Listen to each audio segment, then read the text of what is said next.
All right, people.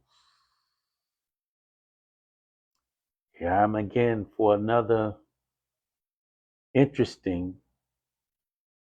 read, interesting oracle interpretation. This one was kind of like another one of those insightful oracles. So I posted the cards last week just to get, you know, just to let the people know that I had pulled these cards last week. So it was what about a day after I came off my live the last time. So about a day later, I did a reading. So I posted it because the cards that fell was kind of um, it was kind of ominous. And what I mean by that is it was kind of was gave me another one of those insight views of what I see going on around the world today. So again, these oracle cards that I pull having to do with the celestial events and how they affect our lives. So, and from what I see. So, I'm just explaining those card meanings and kind of make the correlations to what I see happening in current events. So, with no further ado, let me get started. So, the first card again comes from my Isis Oracle deck. And this particular card was about it was about the star system Sirius. But the card is called Lady of the Stars, the priestess of Sirius.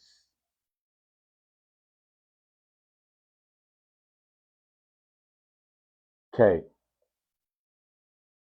so this particular card was interesting to me because of the fact that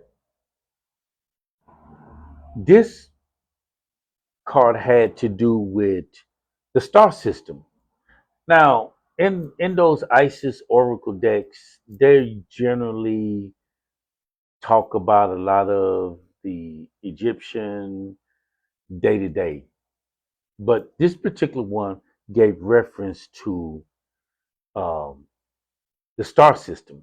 So, which was interesting because most of the people who hear the word Sirius, they don't really think about um, the star. And this particular star system was connected by the ancient Kemites to Isis. And so this this star will appear right at right at the beginning of their new years, as it were. So it was somewhere around about um somewhat about August, September, something to that effect. And um it will show up right during the time of their new year. So their new year began in August. So at this particular time, and it was also the beginning of the flood season. So the ancient Kemites, when the star system or the star Sirius appeared in the sky, this was them seeing the beginning of the inundation of the flood. So this was the beginning of their new year. So their new years came in August. somewhere around between the August to the late in our modern day time. Now this is our modern day time that it will show up at in August for our calendar, but for theirs, I mean, they wasn't going on Gregorian, so they already had their calendar system.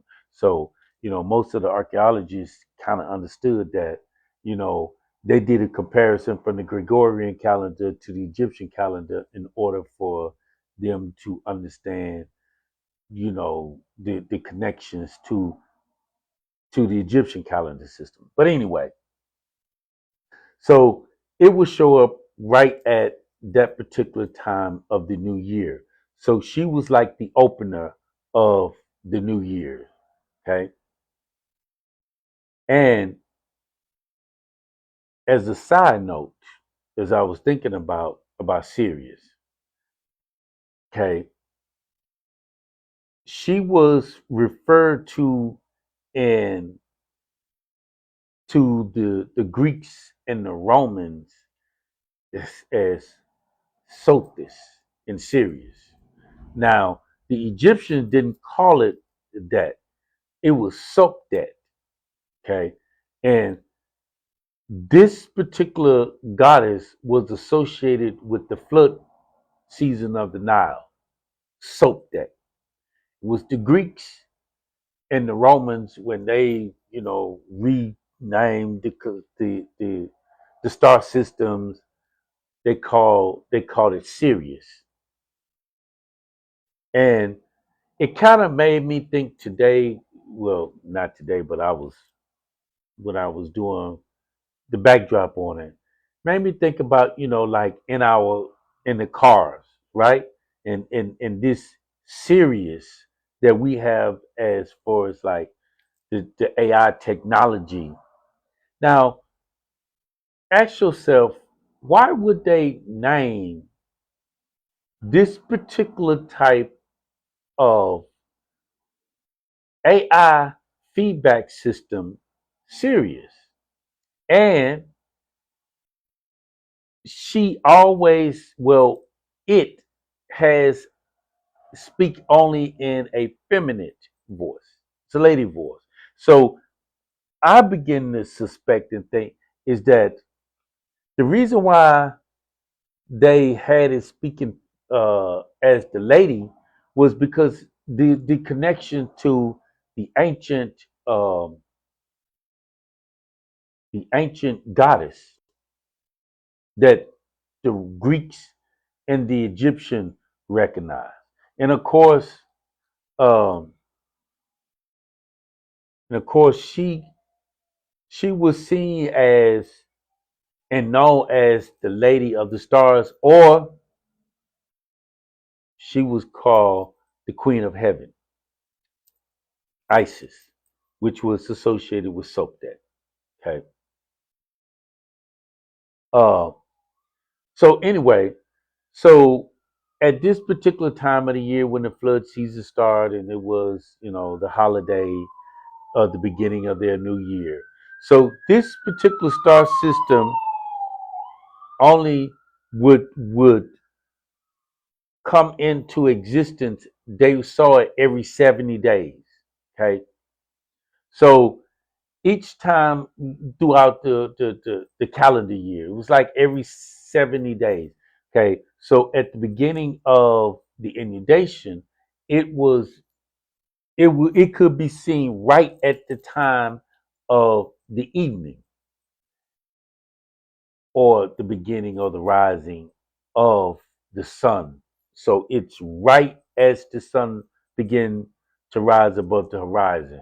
So this is when it was able to be seen. So all those other 70 days, it would show up through each 70 days. And so sometimes it could be seen at night in the night skies, and then sometimes it will be seen right at dawn. But the Egyptian will also use their funeral rites as 70 days of preparation for preparations for uh, the funeral of the deceased person. So every 70 days, it took them 70 days to go through all the embalming process or whatever. But again, this was connected to Sirius, the star system Sirius, uh, or Isis or Sopdet. Okay. But anyway, so she was seen as a form of resurrection also and new life because in the beginning of the flood season, when this particular star system would be seen in the skies, so that was the beginning of their planting season. So it was new life, and it was like, you know, being able to prepare for this new way of planting and crops and stuff like that. So that was their new year. So again, so these 70 days was associated around the funeral rites, where at that particular time, again, the 70 days was again associated with the new life. But anyway, so so this particular star pattern, or the Lady of the Stars, the priestess of Sirius. So the Lady of the Star Sirius referred to the personification of the star Sirius as the goddess, most notably the ancient Egyptian goddess Sopdet. As I said before, she was associated with that, who was later identified with Isis. Okay, she was a revered deity associated with the Nile inundation, the New Year, and fertility and modern uh, spiritual connections. She was called the Lady of the Stars. Also signifies a celestial being representing wisdom, higher consciousness, and spiritual awakening, viewed as a gateway to higher dimensions and knowledge. Okay, so when they was talking about a gateway to the higher dimensions. So to the Egyptians calendar system, when the new year began, it was the opening of a whole new dimension. Everything had started anew again. So you had the completion of the 360 degree. So this was associated with new life, new dimensions being opened up, because she was known as the opener of the year. Say, and at this particular point, they at that particular time too, they would have these festivals and celebrations centered around their New Year's, the same way we do today with our New Year. And everyone else who has a particular calendar system, their New Year's is always celebrated because it's an opening, it is a new beginning. So it is a recycling of from the old to the new. So they also will also practice the same concept. And so this is where, again, when I'm studying this, I'm always seeing all of these similarities to our modern day. And so a lot of times, I know a lot of people don't really give too much thoughts into, our past, but our past ancestors, those past civilizations, we are still practicing and doing a lot of the same thing. Now, it might seem like because of the fact that we're in a so-called new time, but the fact is that it is still recycling. We are still recycling these old ways. Okay, it might seem it might seem like it's new to us because we are in a whole new way of living to us. But the reality of it is that The only difference is you were just born in another time, but the practices and a lot of those ancient ideas reverberated and carried their way over into time to where we are today. So, and hence, you could see a lot of our ancient ways are still being practiced.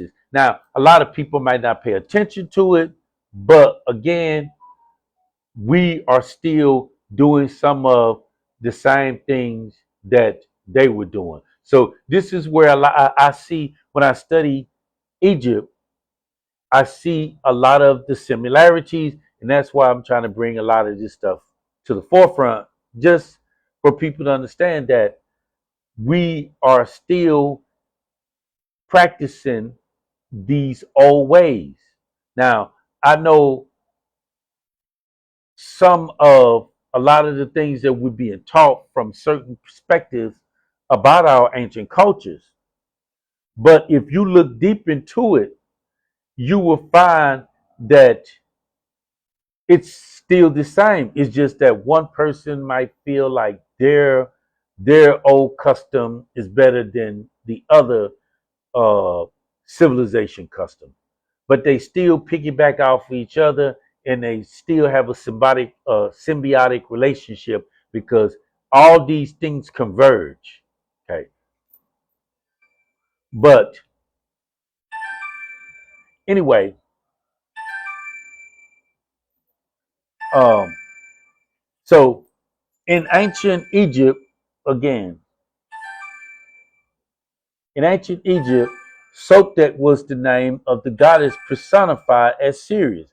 Her hilarical rising is when the star appears right before the sun, signifying the star of ancient Egypt New Year and the annual flood of the Nile. Okay. So again, she was associated where the Egyptians would sometimes use the image of Sirius. She was seen as a cow. Now, we look at a lot of the ancient cultures and look at, because they had reverence for their livestock, we sometimes don't understand, and especially when it comes down to ancient Egypt, as I've studied it, these animals was necessary for their existence. So those animals was revered because without those animals, they could not exist. And so these animals were given to them, and the way that they see it was from the gods. So these animals had these type of connections to the gods. They were, these animals that were sacred to the gods. So Isis and a lot of those ancient Egyptian or Kemetic goddesses was associated with the cow, the female cow. Okay. So they was interchangeable because a lot of times the cow was so significant to the ancient Egyptians because the cow was uh she was the one who brought the baby calves into life. So just like the bull, he was also connected to an ancient Kemetic deity. So they also had the cow and the bull, which is the male and female, was significant to their existence. And so this is the reason why you will find a lot of these animal morphic entities or imageries that was connected to them. Now, a lot of people think, and I always got to clarify this, a lot of people think that they were worshiping these animals in a way that made them idols, but they were not, in a sense, worshiping the cow itself. What they were acknowledging was this cow was so intricately vital to their existence that they made sure that they gave homage to it because it was reciprocity, it was reciprocation. They in turn loved their animals because their animals gave them life. So this particular star or goddess, Sopdet or Sirius or Sotis, her image was seen as a divine cow. Now, or the heavenly cow. And I think this is where you get the concept of the Milky Way, because the Milky Way was associated with Sirius. This was in ancient Kemet. But when the Greeks come along, and again, you're going to see me interchanging between certain spiritual system like Christianity and the Greek civilization, because all of these things converge from what I've studied. Okay. So when the Greeks come along, when they begin to rewrite it, they were the one who renamed what the Egyptian called it was Sopdet. Okay. The Greeks were the one who called this star Sirius. Now, and this is a side note to Sirius, to the Greeks and the Romans. So the Greeks and the Romans associated the dog with Sirius. Okay. And they renamed it Canis Major because in the Gregorian calendar, when this particular star system showed up, it was in the what they call the dog days of summer. So it was at the hottest time of the year, was right in the middle of, in our modern day calendar, between August, September. So to them, it was hot during that time. So they would call it the dog days of summer, and then they called this particular star system Canis Major, right? So if you want to do a deep dive on that, by all means, you understand, like, when it comes to dealing with the stars and stuff like that. Okay. So this is more like the celestial. So this is pretty much about that particular star system, that what the Egyptians saw or whatever. So it's not too much up on this card, but I'm just giving the overview of this particular star system, Sirius. So, but now the card itself has a different meaning.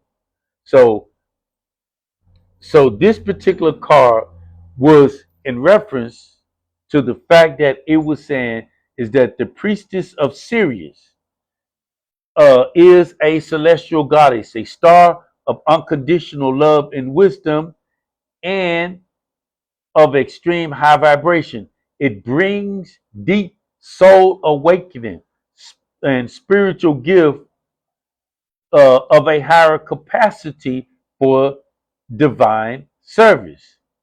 The Lady of the Star is also an empowerment of all other oracles. So this is just really giving reference to the fact that this particular star was one of the highest goddess or stars that they recognized. Because again, the Egyptians saw themselves connected with the stars. They saw themselves as one with the universe. Everything around them, they felt it was connected to them. So the stars was even that much more important to them because they saw that the stars also affected the material world or the terrestrial world. So for them, this is the reason why these particular ancient cultures paid so much attention to what was going on in the stars in the heavens. Now, today, we don't really look at that much in our personal lives associated with the heavenly bodies or movements. Okay. Now, because we are now so heavily connected to the material realm, most of us don't even see anything about that without being an astrologist and all this type of stuff, or or an astronomer. But generally, they saw all this as one. So again, if you look at where we are today, and I think this is a lot of the reasons why we are disconnected from our heavenly realm and from our celestial realm, because we don't really see ourselves connected to the stars anymore. Somehow or another, our minds have been so conditioned now to this material realm that we cannot even understand the material realm, now this spiritual realm, and the astrological movements of the stars. Now, there's a lot of people who don't really believe in astrology or the zodiacs and all that type of stuff, and they think is that is all, you know, mumbo jumbo type stuff. But in particularly, I like to say to a lot of those people who don't think that, well, the stars was so important in our ancient world that there were three magi that followed the star of Bethlehem to the birth of Jesus or Yeshua. Okay. So if in fact the astrologer system or the star system that we don't see as valuable to us, well, in our indigenous ancient cultures, they saw it. And even in the biblical book, they also refer to a lot of the heavenly movements of stars. In particular, like I say, the Star of Bethlehem. That was a star. Now, nobody seemed to know like where it was. Some people said it was a comet. I don't know. But I just know is that they followed a particular star pattern. And this particular star pattern led them to Jesus. So that means is that our ancient Egyptians or Kemetic civilization was also very observant of the stars. So what was happening in the stars could also affect what was happening on earth. So this is the same way in the following of the star to Jesus, to baby Jesus. So that meant that what was happening in the heavens were also affecting what was happening on earth. But that's just to tie this all into, you know, that particular star. And this particular star Sirius is the brightest star in the constellation. And side note that this star is is a hot, it's almost like as I read about it, that it put off heat just like the sun because of its its brightness, because it could be seen just as the brightest star. So it gave off this radiant light. Okay. So the next card that I pulled. Now this one was very, very, very, very, very interesting. Okay. And this was the one that kind of gave me the pause for a moment.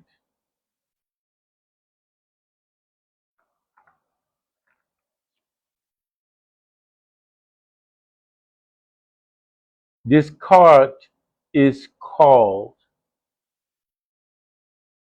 Chaos.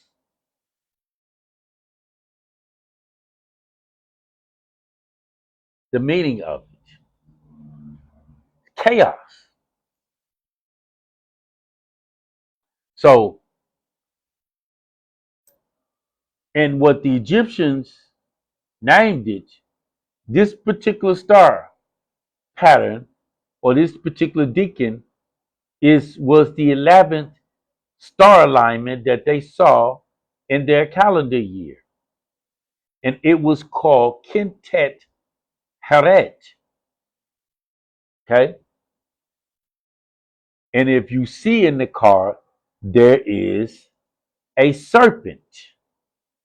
This particular serpent is associated with the god of chaos. So I'm going to break this card down because it has three essential meanings. One is the celestial meaning. The other is related to the esoteric, the Egyptian, or the Kemetic concept of the serpent, that is the serpent of chaos. And then I'm going to break down the meaning of the card representing chaos. Now, before I go deep into this, when I pulled the card, it kind of like shook me into the things that I'm seeing happening around the world that's taking place right now. It's chaotic, and there's a lot of chaos that is moving on this planet now. And I saw this as this celestial energy that is in the celestial world or the heavenly realm. There is forces that are battling each other, and it is playing itself out in our physical world. Okay, so let me break down what the Egyptians meaning of this particular star uh, alignment that's called Quintet Heret. Okay, it means the upper Heret. So the word Heret means a pathway or heaven. Okay, so this has to do with the upper heaven. So the Egyptians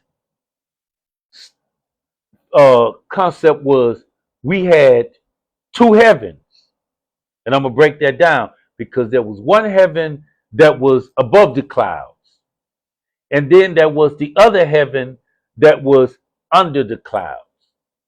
So Quintet Haret is the upper heaven. This is the one above our realm. So this is where this is where the serpent of chaos would fight against the sun god Ra. And this serpent was named Apep or Apophis. He was the god of the Lord of chaos who fought against Ra, the sun god. So Ra represented order. This was the order of the heavens. And Apophis or Apep, the serpent, represented chaos. So to the Egyptians, order had to always maintain, because they felt if order was to break down and chaos would ensue, then everything would be thrown out of its alignment. So to them, Ra fighting chaos, or the light fighting the darkness, or the order fighting chaos, this was an everyday battle. Okay. And this was how they split the times up: 12 hours in a day for the sun, which is the light, 12 hours in the night, which was the darkness and the chaos. So this was a never ending battle. And it was also this battle of life, which was light, in order, against death, which was chaos and darkness. So Ra would always do battle. This was his nemesis. And he had to defeat chaos, because if he didn't, everything would now disintegrate into non-existence. And to them, if the sun didn't rise, then their way of life would be completely annihilated and there would be no more existence. Okay, so this was the reason why Ra was the epitome of order, and Apep or Apophis was the epitome of chaos. Now, the image of the serpent is very interesting, because in Egypt, the serpent energy or the serpent imagery will sort of dual. Okay. One aspect of it, the serpents were seen as positive. Okay. And then there was another aspect of the serpents that was seen as negative. They was chaotic. Okay. So Apophis, or this Lord of Chaos, his emblem, his sacred animal was this great serpent. Okay. So Ra had to do battle with chaos. And this is what I'm seeing taking place today on this planet right now. There is order doing battle with chaos. There is light that is doing battle with darkness, because there is one group of people who are trying to maintain order. There's another group of people who is fomenting chaos. Okay, this is this battle of light and darkness. Now, I might go out. I'm gonna go out on a limb. Again, I'm not proselytizing anybody. I'm not trying to bring anybody over into my belief system. I'm just giving the overview of what these cards seeing is, what I pull, and what I'm seeing associated with these particular cards. Now there's a particular faction taking place between this light and this darkness, this order and this chaos. One is representing chaos and one is representing order. Now, again, this is subjective to the individual because there's, I guess I'm going to play on wordplay. Another man's chaos is another man's order, and another man's order is another man's chaos. But whichever the case, this is what is happening. And I feel as though the card is telling us is that we are in a battle. Now, you might not be directly in the fray in the battle, but the outcome of this battle is going to determine who and how our life moves forward. I can't say what. I have my personal views about it, but that's for me. I'm just giving what I'm showing is what the card is representing. Okay? So that chaos that we're seeing, well, the Egyptians saw this in the heavens. So Ra and Apophis, this Lord of Chaos, they fought beyond. They was in the first heaven. They was in the cosmos. So the Egyptian felt that if the cosmos fell into chaos, then if things fell out of order, the whole concept of existence will go into oblivion. So understand this is that there is an order in the universe. Now we don't see it, but you have to understand that in the universe, planets move in a certain rotation. It moves in a certain order. The stars is there in a certain order. The sun moves in a certain order.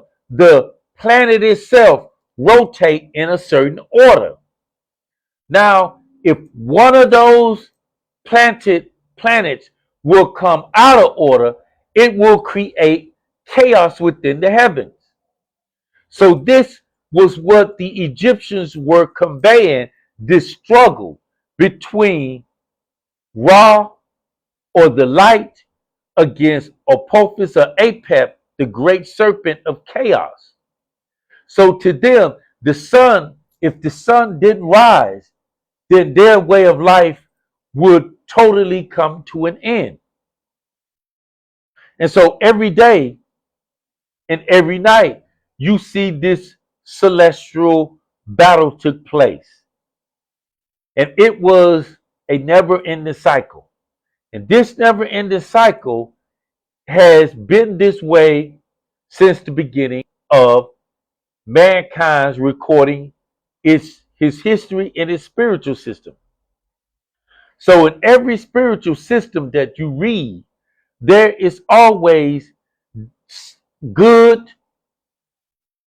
and evil battling for domination over the other. And even in our physical body, they tell us that there is this particular good side of you and the bad side of you.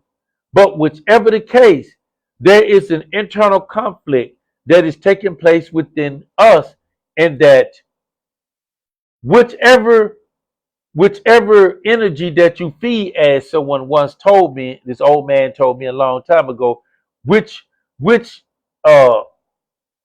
energy that you feed will determine the outcome. So if you feed that negative energy, it will produce chaos in your life.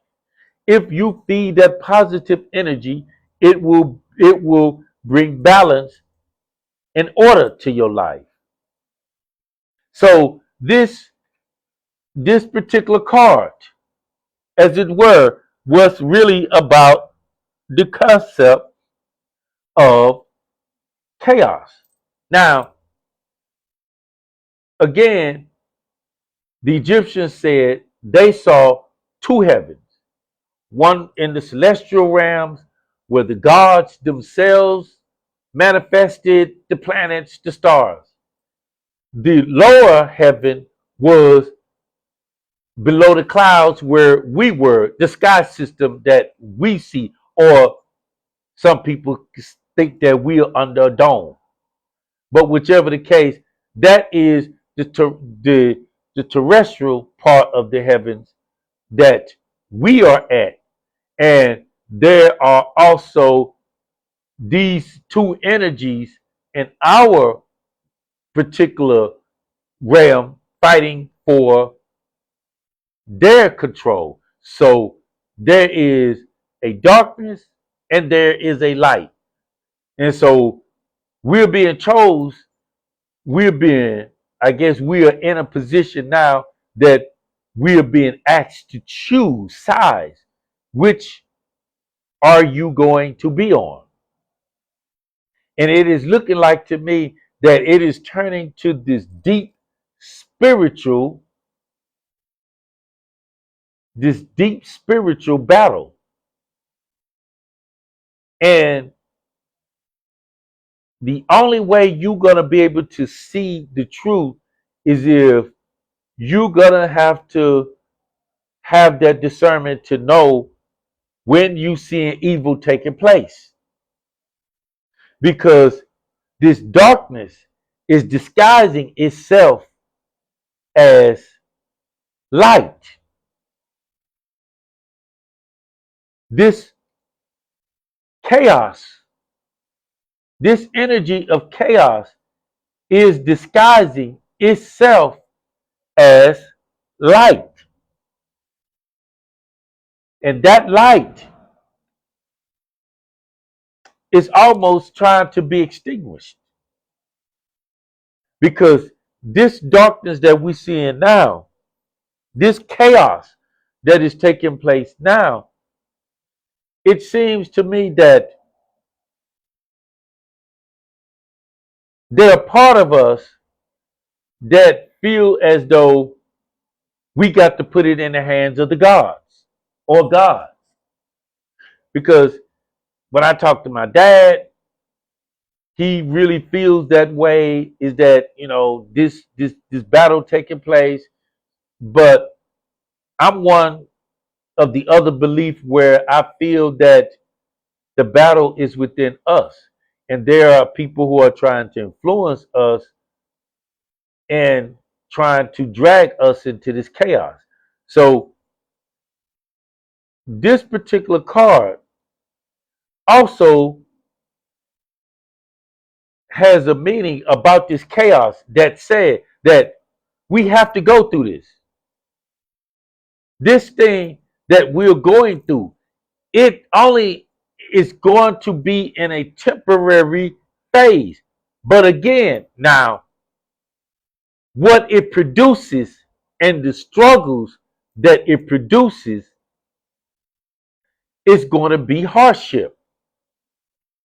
But in that particular hardship is where we are going to have to forge our spirit to determine whether we are going to serve this chaos energy or whether you're going to stand up for light. And this thing that I'm seeing, it has ramifications where the Greeks also, which just to show you how this energy of this serpent energy found its way in a lot of other spiritual texts too. And like I said, the Egyptians saw the serpent in two forms. Sometimes you had some that was good, and then you had the ones that was bad. Now, again, don't take it literally, okay? Do not take that the serpent literally. It was metaphor, okay? It was metaphors. It was not literally. Apophis was not a huge giant snake fighting with the sun god. It was the personification that they was conveying of light and darkness. Because that was the way that they saw the world, light and darkness, good and evil, order and chaos. Okay. The Greeks also had this same concept. Again, I'm piggybacking off of the similarities between a lot of those cultures centered around the serpent when it becomes chaotic or this dark energy. Because also it found its way in the Bible also. So again, the Greeks had the story of the great serpent of chaos was called Python. Now, this energy, this serpent Python was born to the earth goddess Gaia, which was a titan. Again, I'm just telling you the similarities between these cultures, that they was interchangeable, because the Greeks took a lot of this stuff from Egypt, and then the Greeks created their spiritual system of their mythological system, and then later some of this stuff found its way even in Christianity, and I'm going to make the connections about Christianity and how the serpent found his way in Christianity of the Garden of Eden as the evil serpent. But anyway,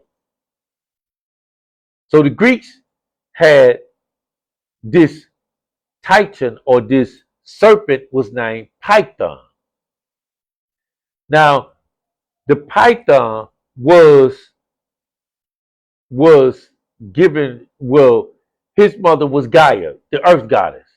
But Hera wanted to use the serpent to harass and to I guess destroy one of Zeus's little trysts that he had with another goddess. Okay, this goddess had a son called Apollo.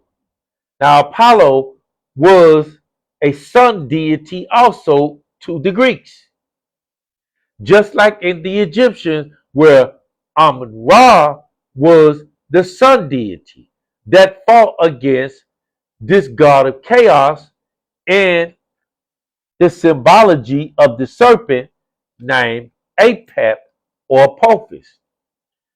So the Greeks had Apollo and Python. So Apollo also fought against this great serpent, finally defeated the serpent. This serpent was also seen as a chaotic energy. And this serpent supposed to be in their mythological story that it was so huge that it could wrap itself around the planet. And this is where you get the image of the aurora borealis. If you ever seen a lot of the alchemical imageries where the serpent eating its tail and you have the planet in the middle of it, well, this was Python, the great serpent of chaos. And side note, this is where, when the Spaniards or the conquistadors goes into South America and they begin to see these huge serpents. These huge serpents, they call it Python. Okay, this is where you get that name of this current serpent today that we call Python, which is remnants of the Greek mythological story of Apollo fighting against the serpent of chaos. Okay,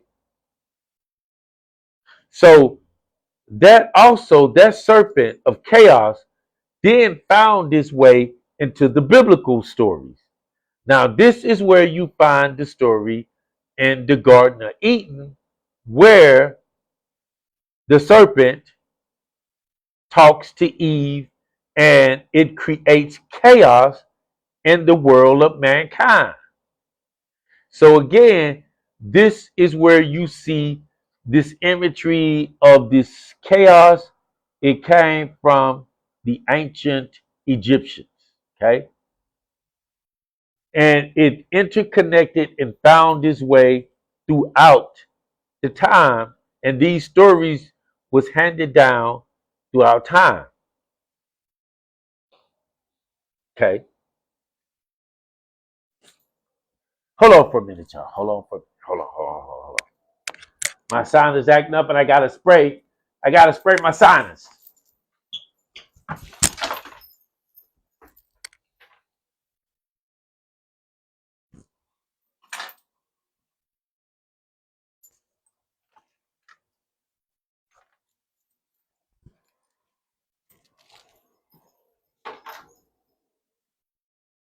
All right, okay. It's a whole lot better. Okay, so you found these imageries of this serpent throughout time. Now, this serpent energy was always seen throughout time. And of course, in some aspects of it, it was chaotic. Okay. So when you found it, and again, you will find the imagery of the serpent in the Bible in several locations. Now, again, in the Garden of Eden, it was seen as something chaotic and dark and evil.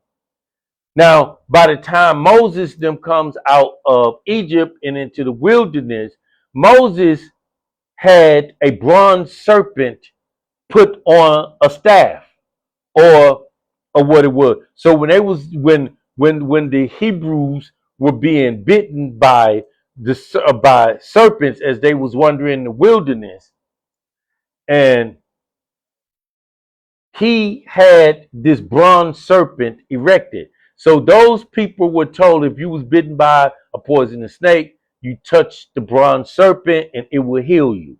Okay. So again, this comes out of Greece, and it also comes out of ancient Kemet or ancient Egypt, with the serpent as being, now it becomes the healer. Okay. So in ancient Egypt, the serpents were seen in some aspect of being seen symbolically as healing, okay, because of the fact that it had this dual nature. One aspect of the serpent venom could kill you, or it could heal you through antivenom. So again, this is where you see the duality between the serpent. And so when the Greeks comes along, so because of one of the highest uh, uh, medical healers in Egypt was Imhotep, and of course Imhotep was, he was a overall healer and a philosopher, a great architecture and all that type of stuff. So when the Greeks comes there, they begin to also mimic the same thing because of the serpent ability to also heal, and also it could poison you. So the Greeks had this man called Asclepius. Now Asclepius walked around with, he was a healer, and he carried a staff that had a serpent intertwined on it. The Greeks also had the god Mercury or Hermes. He carried this thing that called a caduceus, where the caduceus had two serpents. This is where you get on your hospitals when you see the two serpents intertwined on the staff with the wings on it. This was symbology of saying that this form of medicine had the ability to heal you, or it had the ability to kill you. Okay. So this, what I'm saying is that imagery of the serpent had a dual nature throughout ancient civilization. But in this particular case,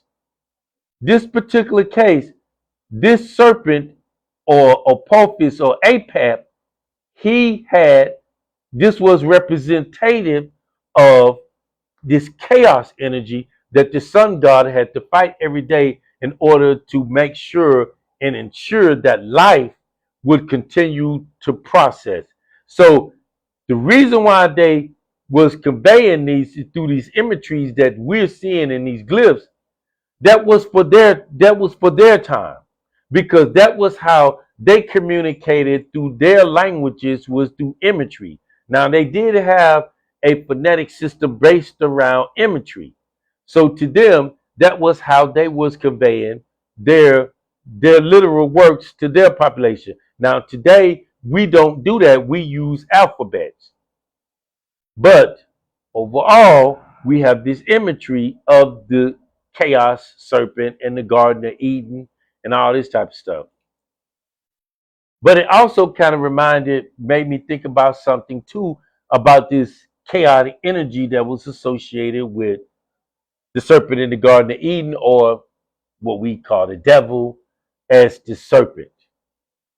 Now, by the time you get to the end of the Bible, the serpent now becomes the dragon. Now, in Greek mythology, as I was talking about Python, he was also, or this energy was also described as a dragon energy. Now, I suspect, and I think people need to even look deeper within the concept of it and trying to understand, how do the image of a dragon or a serpent find its way into a biblical story or a narrative? Because there are some people who believe that a serpent talked. Now, I that's just too far fetched for me to believe, because I understood it as it was metaphorically representing is that in the Garden of Eden, this energy of chaos in the form of the serpent was the metaphoric emblem of chaos. So that particular knowledge that was good or evil was also the representation of the the two serpents on the staff of Hermes. One aspect of it, the serpent could heal you. The other aspect of it, it could poison you. So this was the same thing. It's the reason why you find in the Garden of Eden, in the tree of knowledge of good and evil, it was not the serpent himself that was the evil. It was the knowledge that could be used as evil or good. So it's a play on metaphor or symbology. But again, those people who didn't truly understand this, they begin to convey like this was something literal taking place.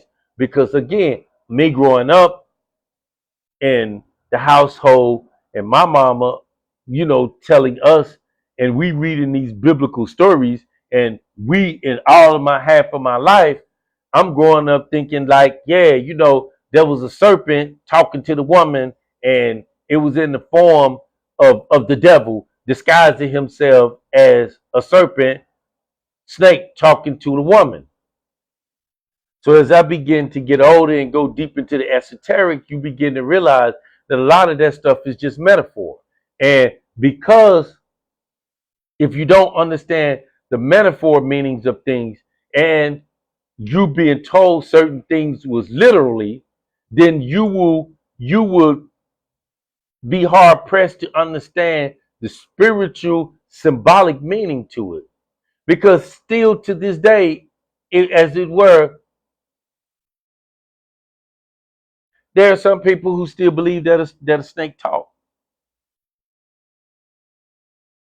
And of course, when I'm reading a lot of the Egyptian stuff, I don't take that stuff literally. I understand that it has symbolic meaning to it. It is something symbolic, not literally, symbolic. Because again, we know that the battle between Ra and Apophis or Apep or the serpent of chaos, it was symbolic. Because again, sun god descending into darkness and he's fighting this chaotic serpent, and then as the sun rises the next day, order was restored and chaos was one more time defeated every time the sun rises. So this is what they were saying, that we was in a an eternal battle between night and darkness, between the light and the darkness, and between good and evil. That was the symbolic meaning that it was conveying. Okay. But anyway, um, this particular energy of chaos that we're seeing taking place in the second heavens, which is in our realm, we know, everybody knows that there is something that is not right anymore about life. We don't see order, and we seeing order is being broken down now. Chaos is what we're seeing taking place, and this chaos is causing a lot of us to be uncomfortable with what is happening. And so when I pulled this card, I automatically begin to say, to myself, is that it's a reinforcement of the things that I'm seeing taking place. Order is being broken down. The way of life that we once knew, it's not going to be there anymore. And also, when things begin to break down, chaos will ensue. Okay? That chaos will bring about disruptions. It's an uncomfortable thing that we have to deal with. It is not a good feeling because it's going to produce anxiety. It is going to produce nervousness. It is going to cause people to question their very idea of their belief system that they once held sacred. It's going to call into question their faith. But chaos is set in place for the beginning of something new. Now, I don't know what is coming, but we are headed into something new, something that we have never experienced before. We are going through some form preparing for what's on the next side of this chaos. I don't know what it is, but that chaos that we're dealing with now and the things that we're seeing now, it is preparing us for something new. The world we once knew is no more. The way we live in this bubble, in this isolated bubble, in this euphoric concept, it is no longer there anymore. Now, what comes after this? because chaos is not going to be forever. It is a moment in time. That moment in time is going to cause hardship. It is going to cause all of the anxieties that we're going to go through. It is how we weather this storm and what we do after the storm. I don't know what it is, but I know right now we are in this chaotic moment. And this chaotic moment, you're not going to make sense out of it. It is going to seem like it's irrational. It is chaotic. Now, I'm not saying that there are people who are pulling the strings and like Geppetto and they're saying, yeah, we're going to make something new come out of all of this. I don't think they know.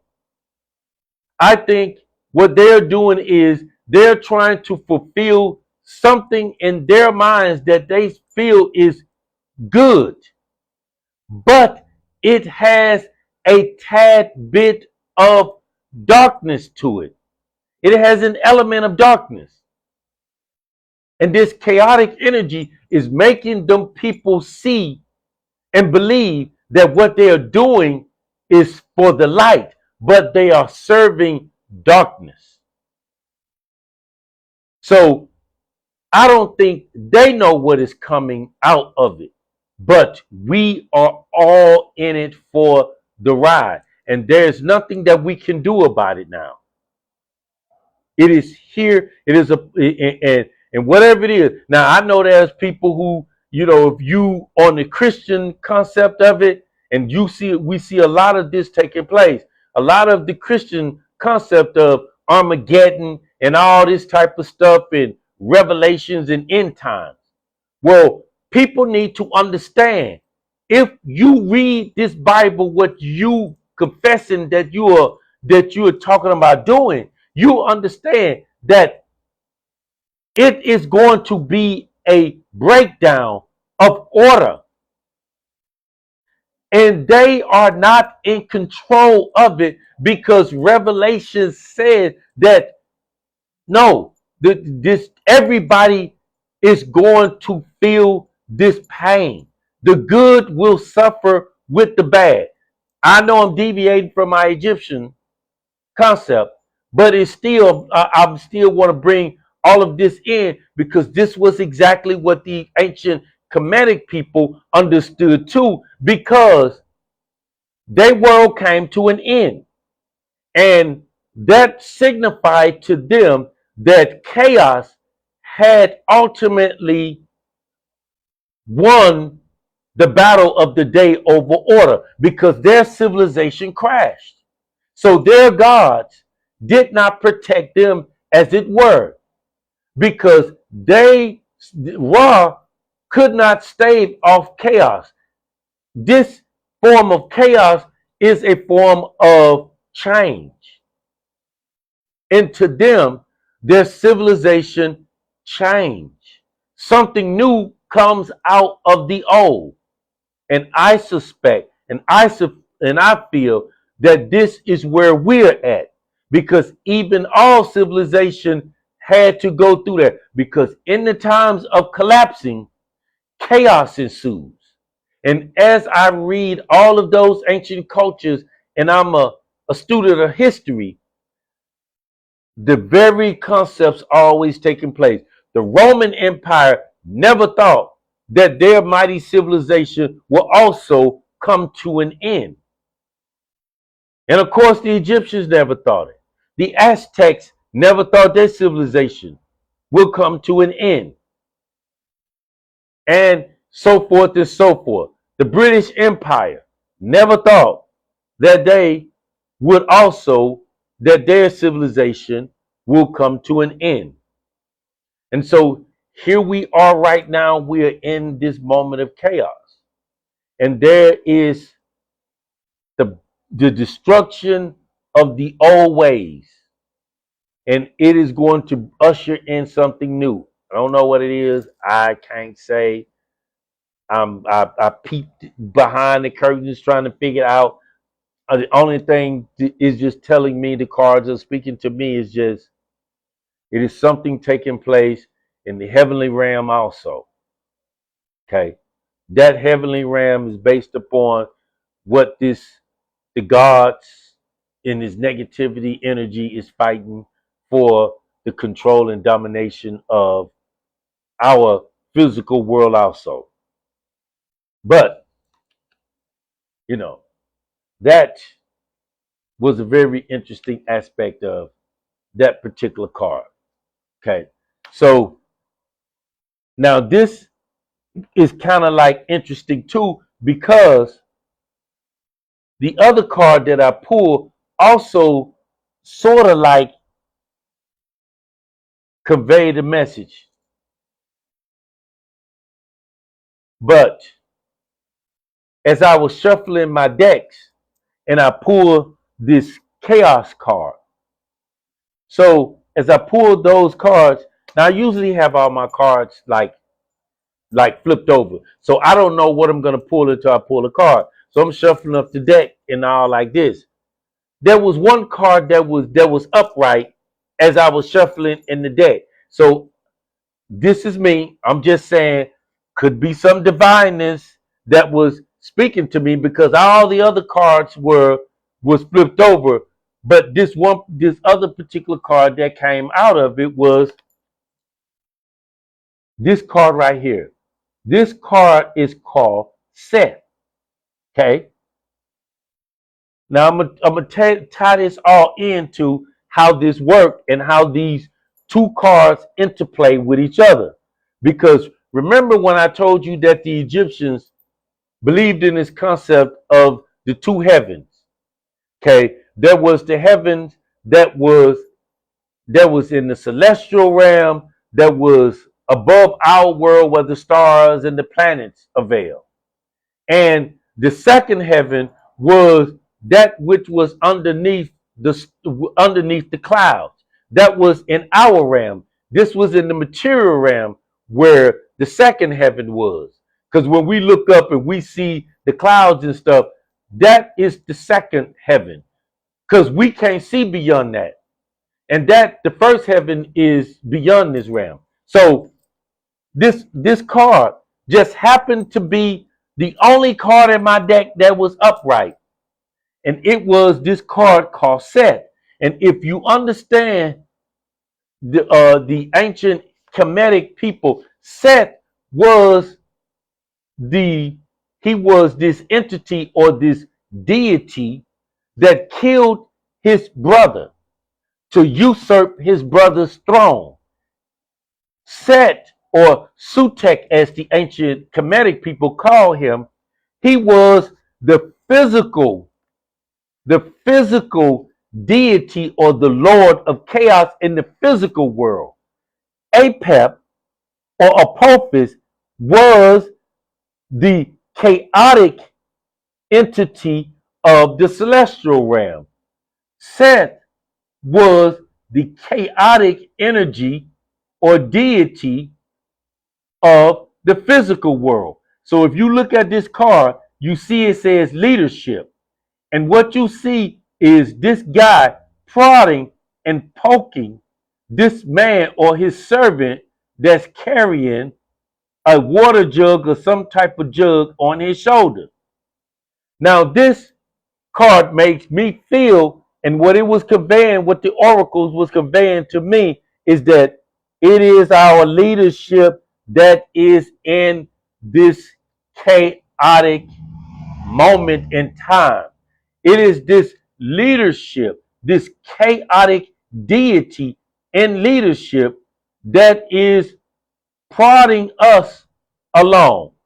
Now, you can interpret that any way you want to, because I'm just saying this is what the cards has conveyed to me and what I'm seeing. Now, I don't know. I had no idea what cards I'll be pulling. They just fall into place. So to me, this is signifying exactly what I'm saying is going on. So you have this this deity now in the physical world, this chaotic energy that the Egyptians saw as Set or Sutet, he was the one that was the Lord of chaos in our physical world. That was the manifestation of evil and darkness. Okay, so he was fighting against Horus, which was the son, the divine child of Isis and Osar. Now, Horus was this divine child born out of the Immaculate Conception. So, this is what the Egyptians' message was conveying to me. So, the same way we read in the Bible about Jesus or Yeshua was born of a virgin breath, a virgin birth through his mother Mary, where Horus in ancient Kemetic was born in the same manner. And he was the one who was avenging his father's death for this Lord of Chaos who had killed his father and usurped his father's throne. So Horus then became the de facto champion of humanity to fight against the physical chaos of the world that Seth and his followers that was called Smawi. They were the followers or what they referred to as uh, the children of chaos. So those who follow Seth, the Lord of Chaos, his children was called Smawi. So they was fighting against Horus that represented the light, and those who followed Horus in the physical world also fought against darkness. So the Egyptians were also physically fighting to stave off chaos in their physical world, as well as in the divine world. There were the god Ra fighting against chaos in order to keep order in the celestial realm. So that card was kind of like an insight. Now I'm not going to go too deep into this card because I did this card about a couple weeks ago, but it just was upright in my deck, and I usually make sure that all my cards are turned over as I begin to shuffle them. But this card was the only upright card, so I figured like, well, maybe that was the message too, and it was conveying what I was feeling. Now the other card, this was called, look what it says. It says spiritual struggle. Spiritual struggles. This was the 16th deacon or star pattern that was called Sheshmu. Now, Sheshmu was a name after this particular star system. He was sort of like, and I don't like using certain words because it has a connotation to it that make people have these ideas about biblical references. But Sheshmu was sort of like, he wasn't seen by the Egyptians as something good, but he was like, how can I say it?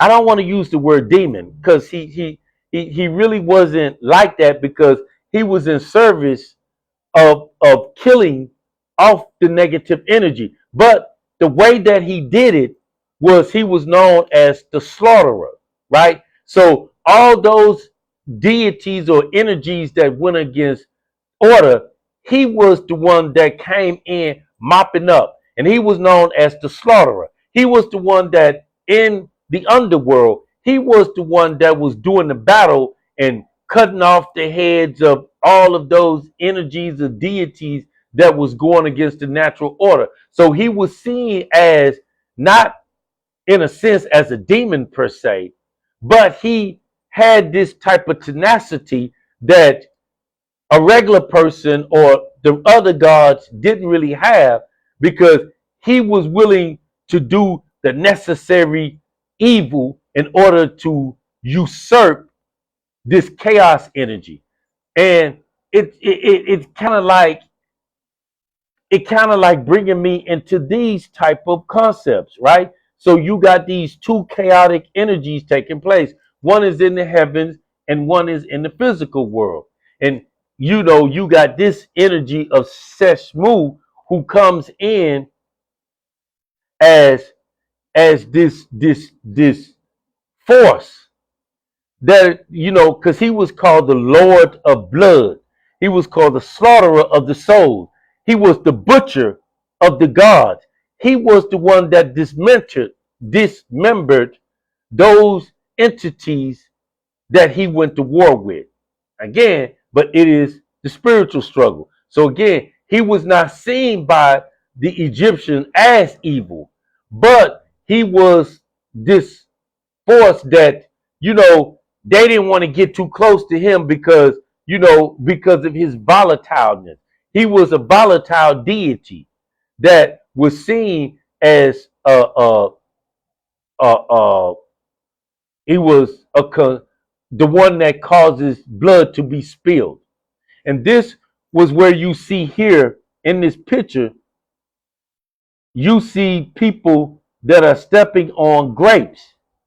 So now the grapes symbolizes the wine. And to the Egyptians, wine was symbolic to blood. And he was seen as having the head of a lion. And in this imagery that they would convey, he had two imageries. One was he had this weird type of imagery, but he had these knives in his hand. So these knives is that's why he was called the slaughterer and the butcher of the gods and he who dismembered. So anyway, so it made me think about the things that, again, we're seeing taking place. It's a lot of bloodshed being taking place. It's a lot of slaughtering of the souls that is taking place. And you're seeing a lot of this stuff that is causing us to get uneasy about. And I guess this is what the message is to me, is showing me, is that this is going to be this chaotic time, and it's a spiritual struggle. Okay. And that's, again, taken to the account of the spiritual struggle is in the heavens, spiritual struggle that is in our physical world of existence. And this struggle, this spiritual struggle, got us deep in it now. And you got factions of these religious movements that are battling against each other. And let's just keep it real. Now, again, I'm trying to stick to the Egyptian concept, but these cards are speaking to me what is happening now. And what we're seeing, this is a spiritual war taking place. And it's a battle between the gods in the spirit world and in the physical world. And it is being said on through the networks and the channels of our politicians. They're saying it is this Christian God battling this Islamic God, this Hebrew God, Yahweh, is fighting against Allah. This is spiritual. And in the physical world, the human beings are the ones fighting it as proxies. And in the spirit world, there are the celestial deities that are battling one another. And it's playing itself out before us in the physical form. It is playing itself out through America and Israel against Iran. This is how it is playing itself out in the physical world. And it is bringing this chaos energy with it. And this is where we seeing our physical world is being twisted now. And we're being pushed into this thing in some form of leadership. They both believe and feel that what they believe in is order. These sides, one side feel like they're fighting for the natural order of their existence. The other side is feeling like they're fighting for their natural order of existence. But there is chaos in the mix. And as us as spectators, we're having to deal with the turmoil and the fallout from this chaos. Because something new is being reshaped in our physical world now. How it play out in the celestial world, I don't know. But I do know is that in this physical world, these forces are trying to reshape the destiny of humanity.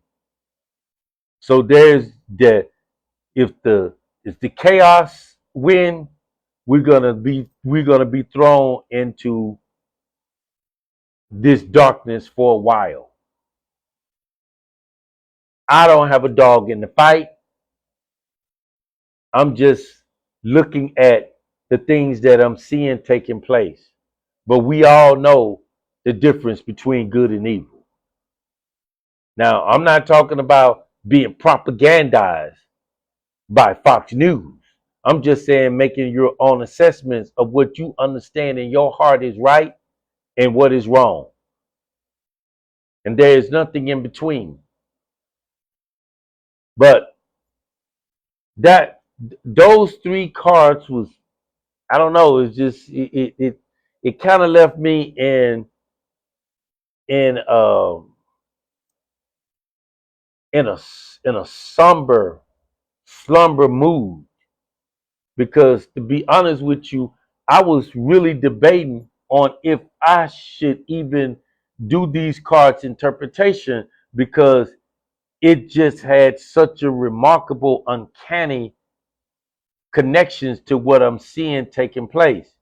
And it kind of left me kind of disturbed a little bit, because it just didn't even go just those three cards. It even went into my tarot cards that also began to kind of manifest this type of stuff, because again, this card comes from my Nefertari deck, and it is the Ten of Swords.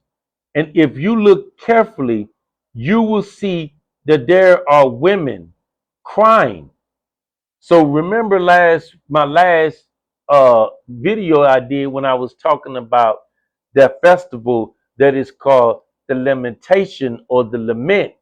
This is also saying that there will be deep sorrow and there will be mental anguish that is taking place, because this is what this card is representing. The swords or the daggers it's a representation of our mental energy. And what you're seeing is these women are in this state of sadness and crying as though that there is something that is painful, emotional, that is taking place.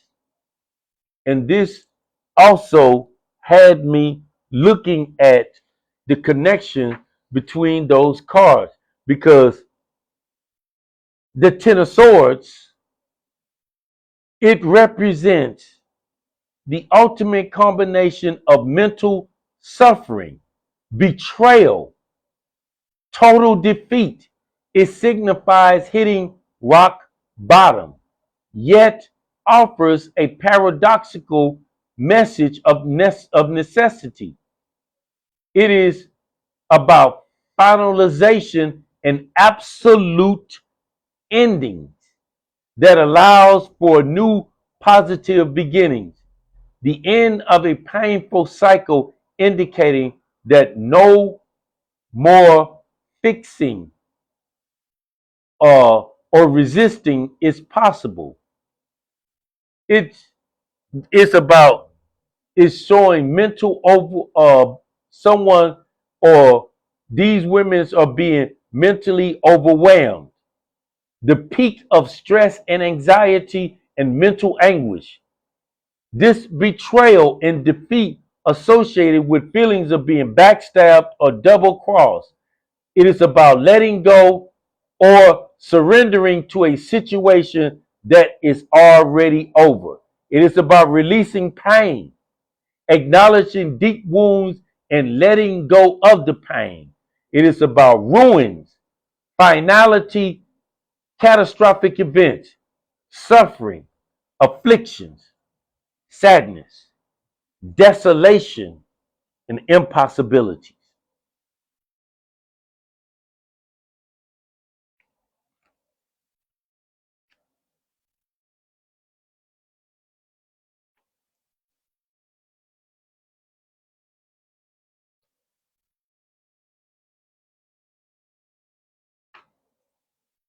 This card is signifying all three cards. There's going to be sadness and perhaps a lot of death and anguish. And you're seeing it right now across the globe. There are people dying,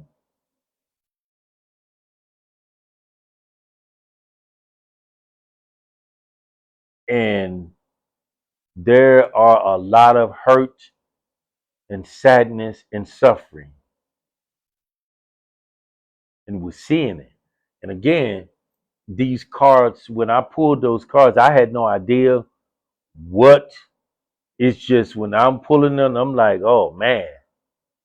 I mean, I'm telling you, like, I sat here for damn near 15 minutes deciding if I should hit that live button because of what the message was in those cards.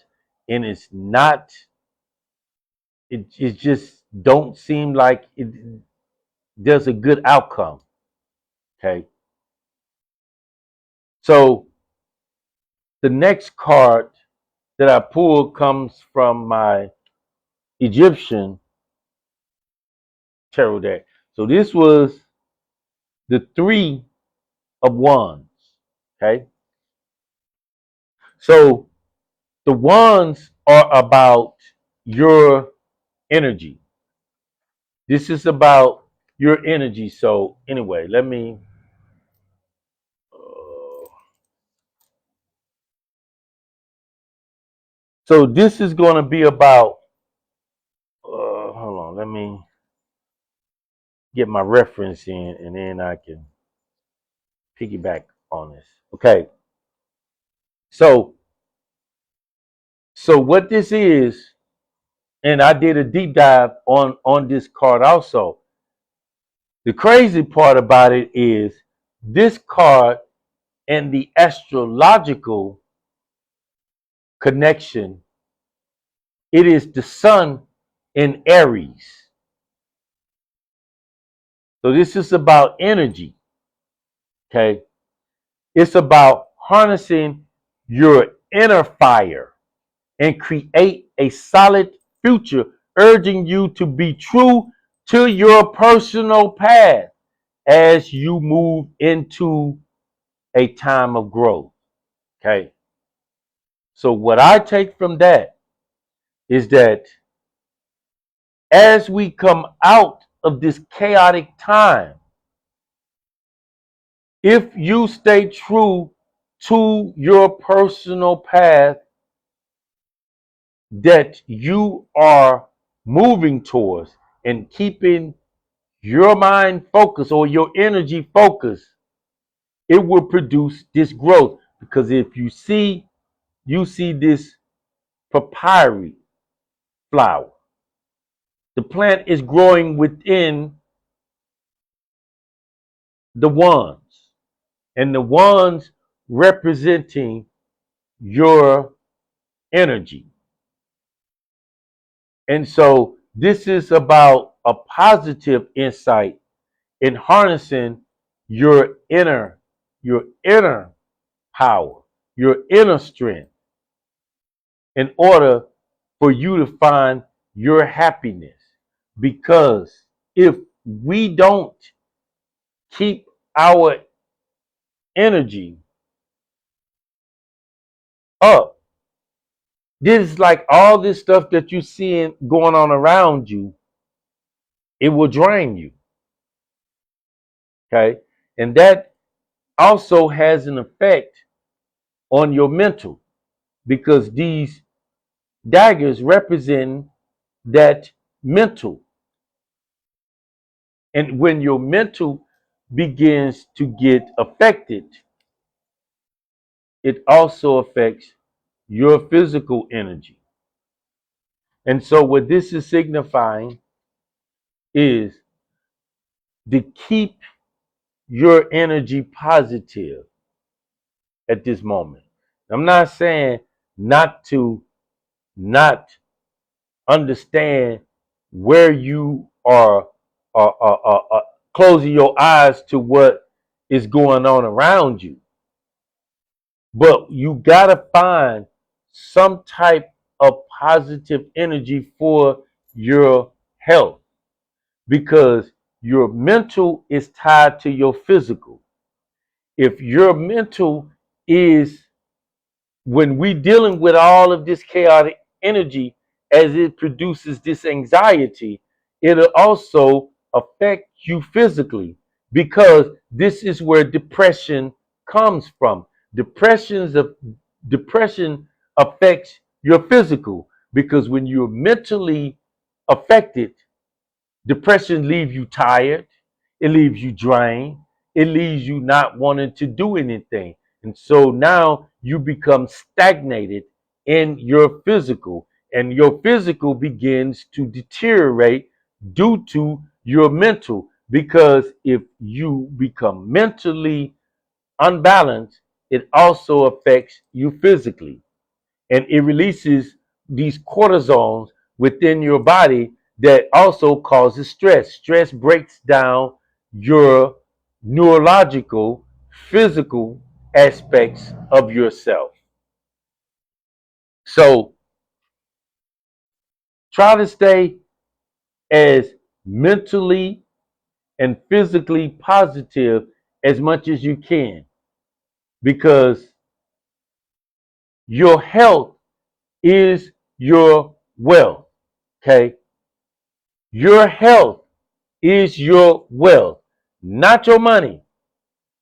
It is your health, because without your health, you can't make no money. And if your mental is not there, it is going to affect your physical. So again, this is also, your mental is tied into the spiritual aspect of your first heaven, your celestial realm. Your physical health is tied to the second heaven, which is your physical world. So simultaneously, these two things are working. And as you see within those cards, you have the celestial and you have the physical. They're all working simultaneously. So again, here you have your mental and your physical. They're all working together. And the cards also, the next card that I pull, it is heavy on staying focused on your physical because the next card comes up as the Four of Wands. Okay. This was the Three of Wands. The Four of Wands is called Kapare or Kafri, glory. Now, if you look within the middle of these four wands, you will see a scarab beetle right there. The scarab beetle is the symbol of the sun. It is the energy that gives your physical body the life force. The sun is the generating factor that feeds and nourishes the entire planet. Now, in ancient Kemet, Khafre, this scarab beetle was the symbol of immortality and it was the symbol of the sun. But Khafre was it was connected to the eternal cycle of the eternal energy of the sun rotation. And the sun moves across the sky, it sets, and then it starts again in a form of as though like it was beginning new life as the sun rises every day. This was how they saw Khafre in this form of the scarab beetle. Okay. So in this card, you see four wands. You see two wands upright and you see two wands down. Now, this is signifying to me is that it is showing heaven and earth. Okay. So what you are seeing is you have this energy, your divine energy, as well as your physical energy. Okay. So what you see in this one is represent a completion of a significant phase. Okay. So what you see it is being upright indicate a successful outcome or or something harmonious that is happening, often highlighting positive events. Okay. And when you see the two the two ones that are down, this is the negative aspect of it. This is where you're seeing uh, uh, the darkness also. So what you have is this signifying the eternal aspect of light and darkness fighting against each other. Okay. At the end of the day, in our physical body and in our spiritual body, we are being challenged between good and darkness. And in that light and darkness, you will find, oh, come on, my eyes messing up. But anyway, in that darkness, hold on, let me take a little break right quick, and because man, my eyes just feel like it's burning right now for some reason.